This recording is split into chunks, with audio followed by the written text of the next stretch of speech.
Helena Koutná is one of the Czech Republic's leading interpreters. Many people know her from the Karlovy International Film Festival, where for decades she's been appearing on stage alongside some of the biggest movie stars on the planet. Koutná lives in the city's 7th district, and our tour of her Prague begins at the café and brewery Lajka on the street U Akademie. I don't come from Prague, and that may be one of the reasons why I really appreciate living in Prague. I always loved Prague ever since the first time I came here. I come from Moravia, from a place called Přerov, and I lived there until I was 18, until I finished grammar school, and then I came to Prague to study. But at the same time, when I was still studying, I started going to England on a regular basis because my partner then was English, and then eventually I moved to England. And I stayed in England for about 20 years, I guess. Obviously, I was coming back to Prague mainly for work reasons, and then eventually I came back about 9-10 years ago. And why have you taken us to Café Lajka on our tour of your Prague? Well, Café Lajka is in my new neighborhood, a neighborhood which became mine quite accidentally, I should say, because when I started looking for a place to buy in Prague, to live in Prague, Holešovice or Prague 7 certainly wasn't on the short list, wasn't even on the long list, because I didn't know much about this part of Prague. And we just accidentally saw an advert for an apartment which we really liked. And it happens to be in Prague 7, so this is an area where I happen to be quite regularly, and Café Lajka is across the road from the Fine Arts Academy, which is one of my favourite spots. Why is it one of your favourite spots? I must say I've never been inside it. I don't know anything much about the place. It is obviously full of art students, and my partner and I really enjoy art, and we have some artistic friends, and we enjoy going to the end-of-term shows at the Arts Academy. That happens every term. Winter term, summer term. In fact, I think the next one is coming up next week. And it's a really nice way of seeing new emerging artists, who there is, who the new people are. And sometimes they are not new, in inverted commas, because sometimes they come to study at the academy when they are a little older and they have already accomplished something. So it's really nice to see what's around, and we have found some of our favorite people at these shows, in fact. Is it a kind of art student district around here? Because I know, for example, there are studios in some of the buildings just above us here or along this street and the next street. I'm not sure whether the students actually live or work here. Most of them, I think, work in the academy as such because they have studios there. I'm not sure who works in those studios, but there are cafes and bars where the students definitely tend to meet, including one that is very close to where I live, which is Liberal. One fantastic thing about this Café Lajka is it has huge open windows onto the street, so you almost feel like you're literally on the street. That's right, and when there's something happening at the academy, they had a celebration of the anniversary of the establishment of the academy not long ago. The cafe became part of the celebrations. It was like one and the same space, almost. It was happening here in the street, in the academy. And in fact, this wasn't always a cafe. When I first came across it, it was used as a sort of private club of the art students. We were brought here by a friend who's an artist who had an exhibition that was happening, a small private exhibition that was happening here. And it looked completely different. Where we are sitting now, there was a bar, so the arrangement of the place was completely different. And it was really private. Only people who were invited had access. And how long has it been Café Lajka? Because I must say, when you suggested coming here, I had never heard of the name even. To be honest, I'm not sure. It can't be more than 9 years, 8-9 years, maybe we can ask. And it's a really nice space because there's a big room downstairs. And it's a silly thing to say, but even things like toilets are nice and interesting here. Oh, it's always welcome, nice toilets. I also wanted to ask you, are there any negatives or downsides you find to living in this part of town? Hard to think, really, because I was really surprised how well connected with the rest of Prague this area is. The tram lines, the metro, it's amazing because we are not in the center, but we are very close to the center. I mean, you hop onto a tram and you are at the Old Town Square in 5 minutes, which is really amazing. What's quite surprising and what matters to me is that the connection to the airport isn't wonderful, but I think that's an ailment that Prague has been trying to solve for many years now. Funnily enough, when I was living in Prague 10 for a while after I came back to Prague, it took me almost the same amount of time to get to the airport as it takes me now. And what about the reputation that Letna has as being hipster central? Does that bother you, or is it even true? To be honest, I'm not sure, but what's a hipster? Okay, how do you define that? Does it mean that people are wild and unpleasant, or does it mean that people are lively and try new things and organize events, which is wonderful, obviously, and that is happening here. There are things happening certainly in Letenské sady around the metronome, where the Stalin statue used to stand. There are things happening there during Letní Letna, which is, again, a wonderful thing. Is that hipster or is that not hipster? Hard to tell. And there are lots of new cafes and little places, little design places. Young artists are trying to open their little boutiques, which is wonderful. You were telling me earlier that you lived in London for many years and visited here, but when you moved back here, was it a hard adjustment? No, it wasn't at all, because when I moved, things were already happening.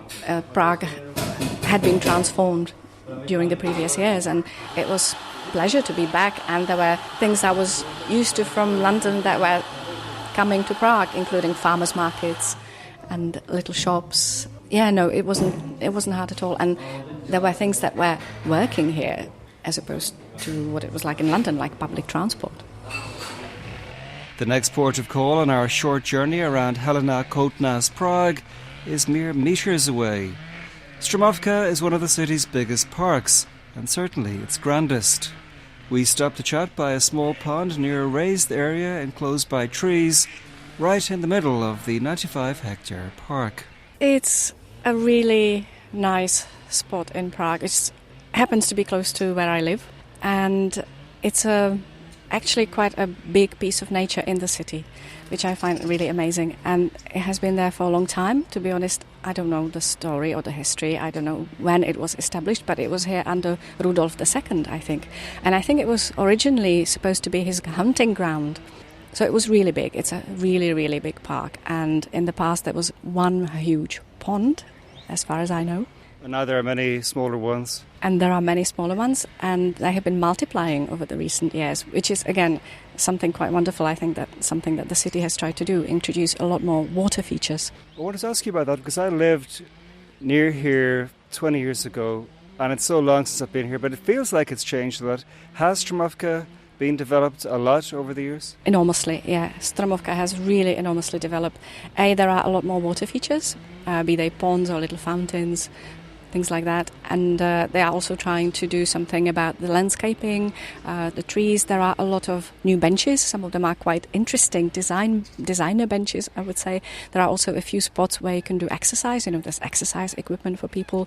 Yeah, so it's becoming really nice. And it's also very nice that you can now, especially in the summer months, meet people with coffee carts or ice cream carts and things like that. Also, I see that is it called Schlechtova Villa?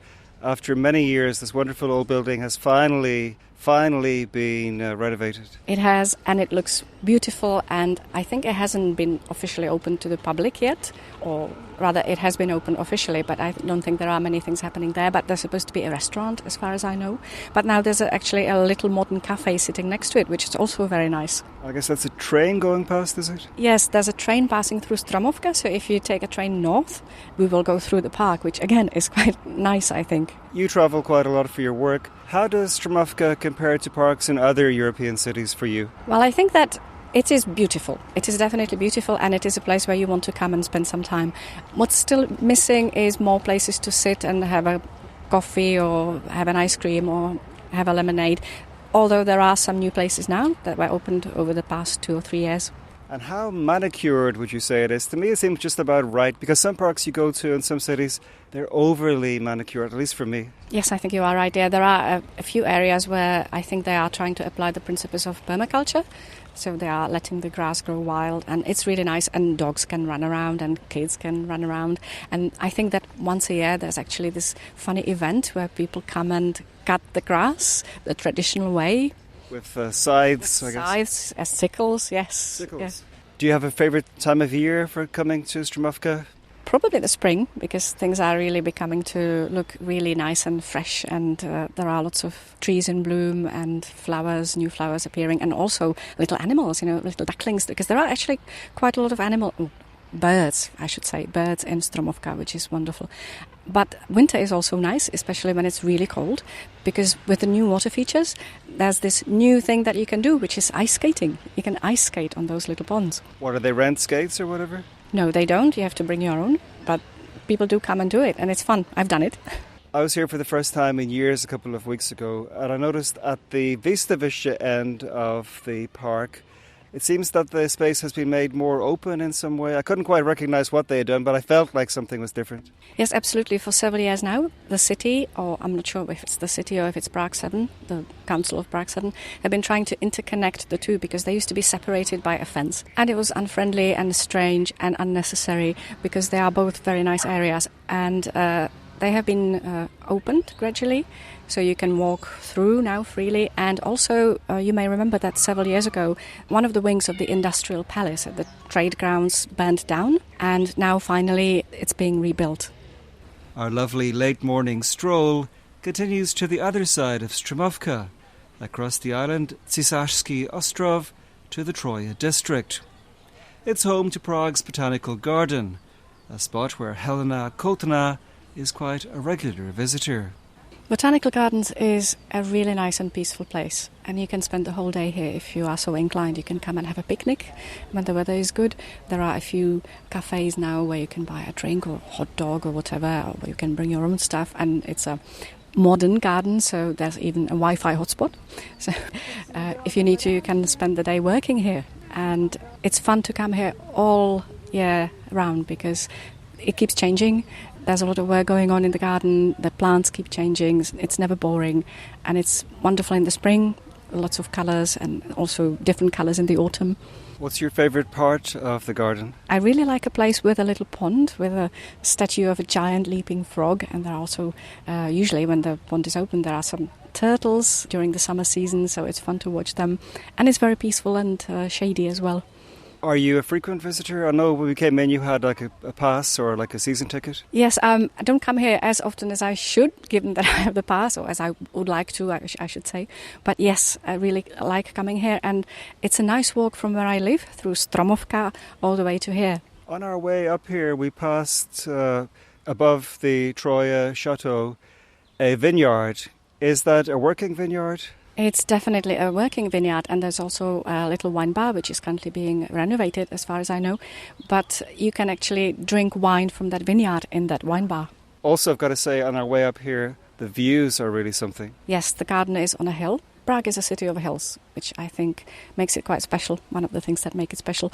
And the views from here are amazing. You see Prague Castle, you see parts of Prague 6, the iconic hotel, and you see the new Troja Bridge, which I think is also quite spectacular. So the views are really worth it. When you come to the Botanical Garden, are you the kind of person, for example, I see some lady over there taking photos and very intently checking out some plant. Do you also do that, or do you just kind of take in the general vibe? I enjoy taking pictures of little things, little leaves, little flowers, little plants. It's also quite nice that they have a lot of labels here. You can see what different plants are. So if you want inspiration for your garden and you like something here, you will know what to buy because you have the name of the plant or the flower. We don't really have time to go there today, but I know there's a huge greenhouse here. Could you tell us something about that, please? It is enormous, and sometimes they have special exhibitions or shows on like orchids and butterflies. They have exotic butterflies that are born in the greenhouse and fly around, and you can go and see them. It can be really interesting.